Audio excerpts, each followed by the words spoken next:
vlog na naman po tayo for today.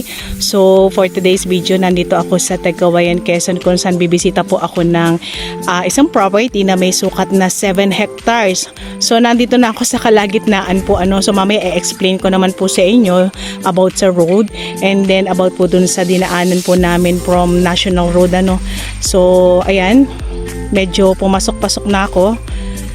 So nandito na po ako sa may pinakagitna. So para ma-excite po kayo, ito po ay binebenta po ni seller sa napakamurang halaga, pero mamaya re-reveal ko yung pinaka-price sa inyo. Pero sa ngayon, ikutin muna po natin si 7 hectares. Ayan. So ano pa hinihintay natin? Tara, lakarin na natin o ikutin na natin siya. So yan, lakad na tayo. So yan, bali pumasok-pasok ako ng property. Bali kanina dun sa pagbungad ko nung start ng ating farm lot, medyo walang laman po pero dito sa may bandang una-unahan na kung saan naglakad na po ako ng ilang step, ayan, makikita natin yung mga hardwood.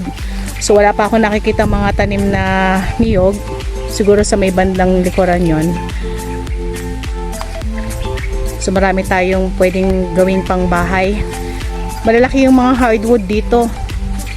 Medyo may kasukalan po si 7 hectares medyo maganda dito sa part na to May mga ilang puno na tayo ng niyog na nakita, and then ayan, dito sila nagtatabas ng pinakabalat ng niyog. And then sa gawin na yon, marami siyang mga hardwood. Pero tingnan natin dito, pasok tayo dito, medyo hindi siya masyadong masukal. And then may mapansin po natin, meron tayong mga ilang puno po ng kalamansi. So yan, ikot pa rin tayo. And then dito sa may part na to, ayan, meron tayong makikita mga ilang piraso ng langka. Meron tayong mga ilang piraso din na puno ng bayabas. Pero ganun pa rin po, si property po isagana po talaga sa hardwood. Lalaki ng kahoy.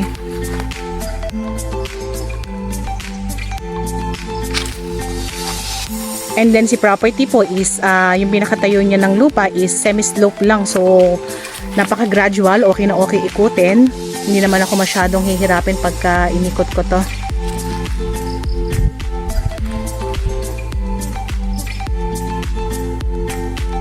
Tayo ng dalandahan, medyo may kalakihan and then ayan po yung mga niyugan niya.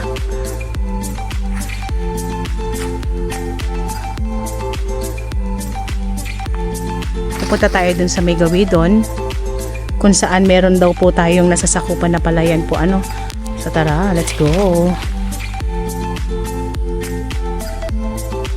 So yan, nandito na po tayo sa may pinakapalayan kung saan may nasasakupan din po tayo mga niyugan po So ito na yung pinakapalay niya, and then kung mapapansin po natin yon, yung mga niyugan na yon, kasama pa po yan ng property. Bali, tatawid po tayo ng pinakapalayan, and then kasako po yan, diretso po yan dito.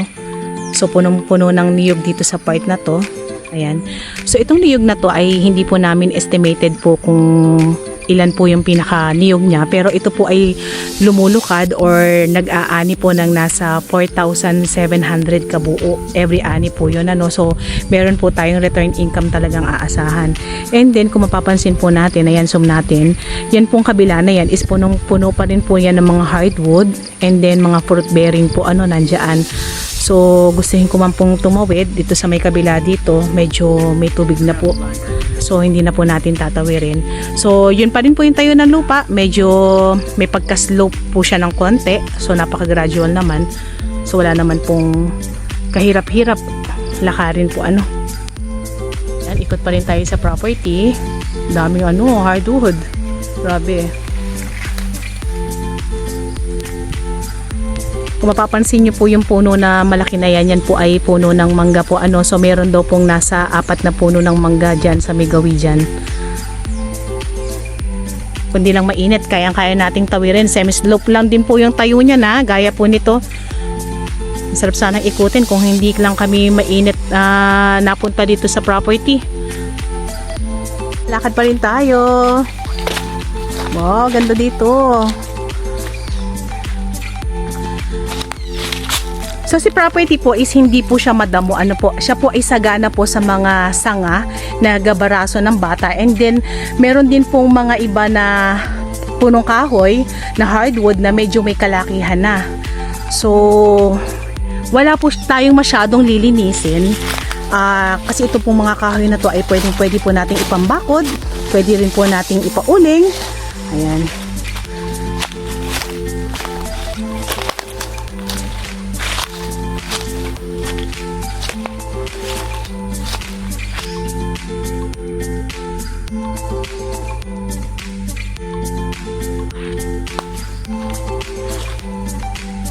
Wow, ganda ng view. So ito pa rin po yung palayan ha. Bali kung maiisipan po natin magpatanim ulit ng palay, tayo po ay pwedeng sahod ulan, and then pwede rin naman po tayong umasa dito sa may pinakabukal. So may nakapaloob pong bukal dito sa property. Tingnan natin kung mapupuntahan natin, medyo mainit na. So ang dami niyang mga dalandan. Ayan po oh, namumunga na siya kahit hindi masyadong naaalagaan. Wow, ang daming kahoy talaga. So yan, ikot pa rin tayo. Ayan, dami pa rin puno ng niyog dito, and then mga dalandan, meron pa rin. And then explain ko na po about sa road na dinaanan po natin para makarating tayo kay property po ano. So from National Road, tayo po ay tumakbo ng nasa 10 kilometers. Yan po medyo malayo. So 10 kilometers po yung binaybay natin na Barangay Road. Pero si Barangay Road naman po ay hindi naman po siya totally fully cemented. May part na sementado and then may part na hindi. Pero ang kagandahan po kasi dito sa property na to, kung sakaling i-avail nyo, tayo po ay may line na ng kuryente. Tayo po ay magkakaroon ng nasa 250 meters na right of way. Pero si right of way po, bali ganito po yung sabi sa amin ni seller. Pwede pong si right of way ay bilhin. Nasa pag-uusap po kung pwedeng tigkalahati po si seller at si buyer po ano. So mapapakiusapan naman daw po niya yung nasa unahan na property kasi po pamangkin niya po yung may-ari nun. So nasa atin naman po yun kung sakali pong mapag-uusapan natin or mapag-uusapan po ng bibili, pwede pong makidaan muna po tayo. So hihingi po siya ng permiso sa kanyang kamag-anak. Pero pwede rin naman pong bilhin na lang po si right of way po ano. So medyo mura naman po yung price. Affordable naman po kung sakali. So pwede pong ganun po yung mangyari po para po sa maayos na right of way para po makarating po si car hanggang dito po sa loob ng property. Wow, laki ng puno ng mangga. Parating na tayo dito sa may part ng medyo maraming niyog.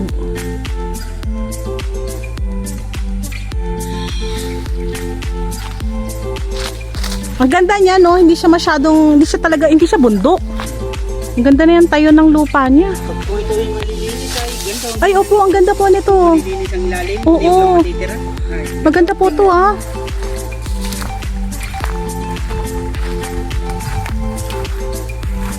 Andun po tayo. Parang ang tataba pa po ng mga niyog ano. Ang ganda dito, flat po dito sa part na to ano. May mga mahogany pa pala. Ganda.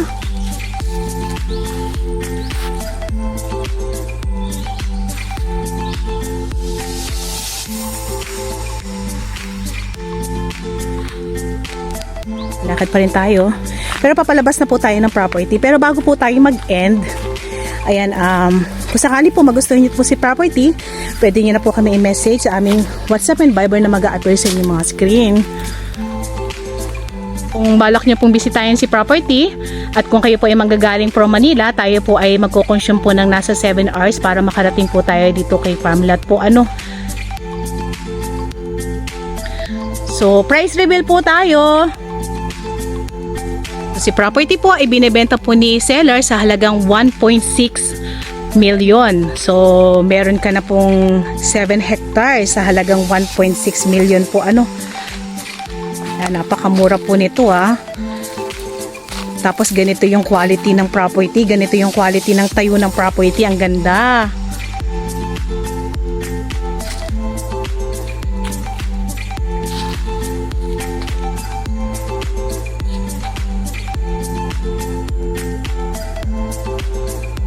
So kagandahan po nito, Tagkawayan, Quezon po to. So medyo si Tagkawayan po ay medyo okay na lugar, na bayan kung saan talagang ang daming dinidevelop na mga diversion road po dito ano. And then sinusunod po nila yung mga barangay road. So napakabilis po ng development po ni Tagkawayan.